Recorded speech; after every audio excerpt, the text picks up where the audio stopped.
Welcome to Layer the Alchemist, where we discuss all things heavy metal and hard rock. On today's episode, let's discuss Skid Row and their 1989 self-titled debut album. I always kind of forget how late Skid Row came to this whole like 80s melodic metal scene. In my mind, I always think they're like maybe 86, 87, but this shows up in January of 89. Their second album was 91. So they got in right before the whole before this whole scene imploded, and for me, Skid Row kind of follows the influence of Guns N' Roses. You know, Guns N' Roses shows up and they've got a bit more of a street edgy type sound. They're pulling their influences more from like Aerosmith and the Rolling Stones and 70s type of things. And Skid Row has that to a certain degree here, especially in their look. You know, their look is a little bit more denim and leather type of thing, although they got the hair and stuff going on. And I wouldn't say that their sound is as like Rolling Stones and Aerosmith as Guns N' Roses is. They have a little bit more of the mixture of what was going on in the hard rock metal world at that time.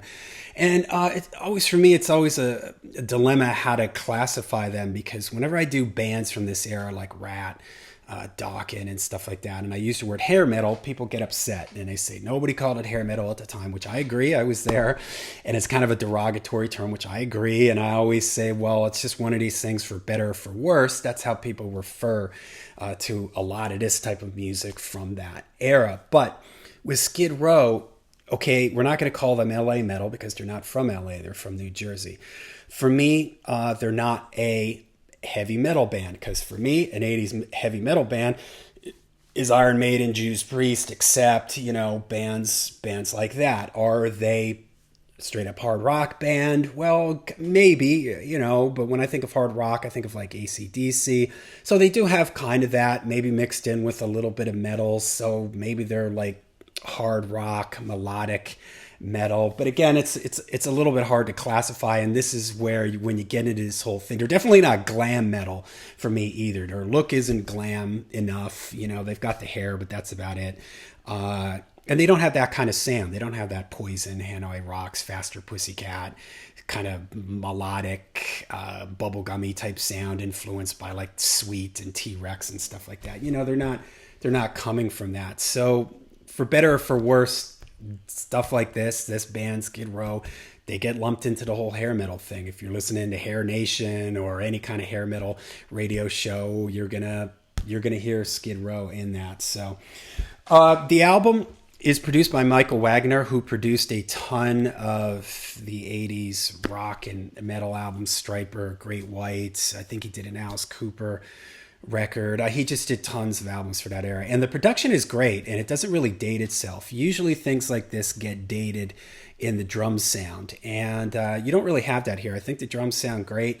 Sometimes stuff from this era, it's got the big gated snare drum sound, like the Def Leppard Pyromania type sound, where it just doesn't sound, it sounds fake, and that sound hasn't dated particularly well. But here, I think the drums sound good. I think the guitars sound fantastic. Dave Sabo and Scott Hill on guitar, you know, kind of reminds me of Rat, where the one guitar on one speaker, one guitar in the other, and a little bit of a Guns N' Roses vibe, where they're sometimes playing different things from each other, playing off of each other, little guitar fills and squeals, stuff like that. The solos are great. They're all very melodic.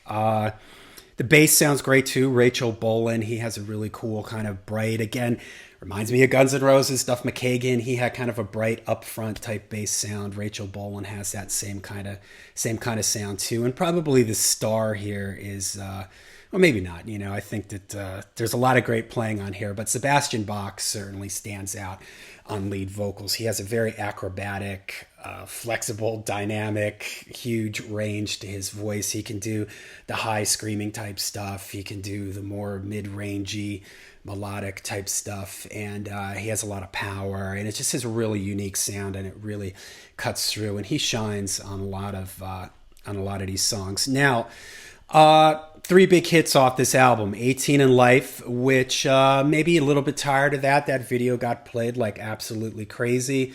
But it's still a cool song. The chorus of the song is good. I like the kind of storytelling aspect of it and the video and everything. So I do like that one. Youth Gone Wild.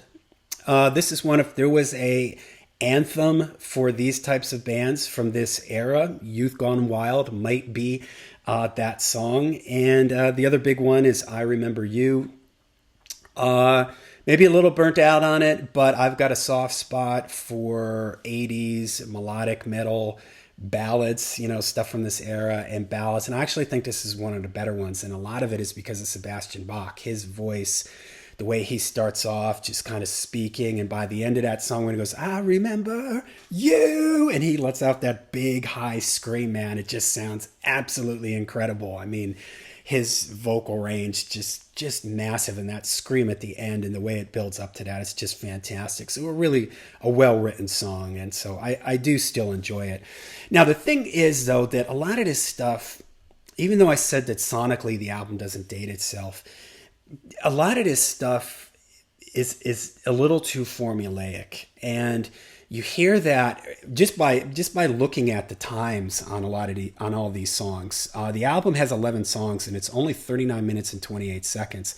And we've got 1, 2, 3, 4, 5, 6, 7, 8 of the songs are in the 3-minute, 30-second range, a little less, a little bit more here and there, because they're all kind of the same formula: verse, intro, verse, chorus, solo, chorus.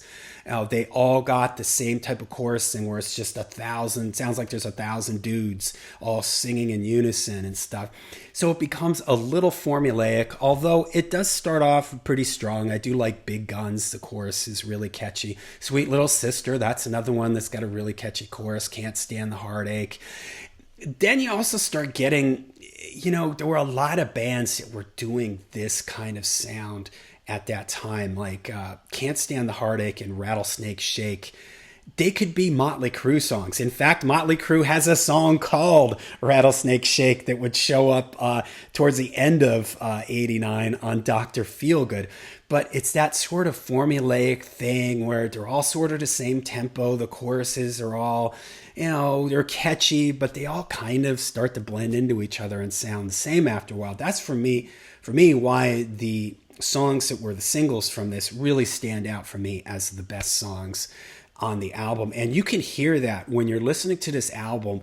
And I was listening to it on streaming, so I don't know if it was a remastered version or what, but you can tell that the production, that they knew that like 18 in Life, Youth Gone Wild, I Remember You were going to be the singles. And they're just a little slicker, they're a little louder, they're a little bigger sound. You could just tell they spent more time on those songs.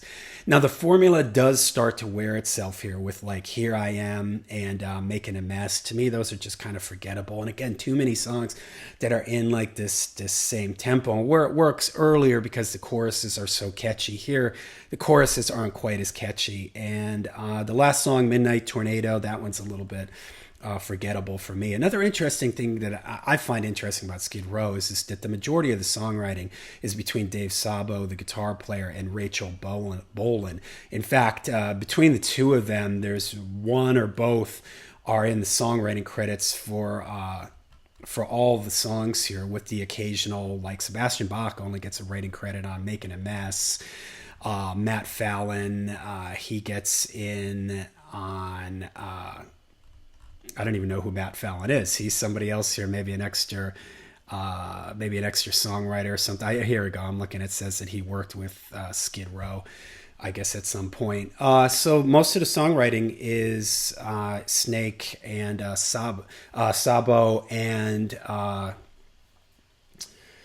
and Rachel Bolan, which I think is interesting because when people think of Skid Row, they tend to think of Sebastian Bach, and he really didn't write any of these songs. So, that's kind of a little interesting aside there. So it's a cool album, I think, a little formulaic, dates itself a little in the songwriting, but I think the production is really good. I do think the hits on this album are really strong. I think they would get a little more aggressive with the next album, Slave to the Grind. And I got to be honest, I'm not as big of a fan. I do like that one, but if I took the best songs from that album and the best songs from this album, I could make a killer album. So maybe I'll review their next album some other time. But let me know in the comments down below, what do you guys think of Skid Row and their debut album? How would you classify Skid Row? Would you call them heavy metal? Would you call them hard rock, melodic metal? Let me know what you think. All right, let me know down below. Till we see you again, make sure you stay heavy, stay metal.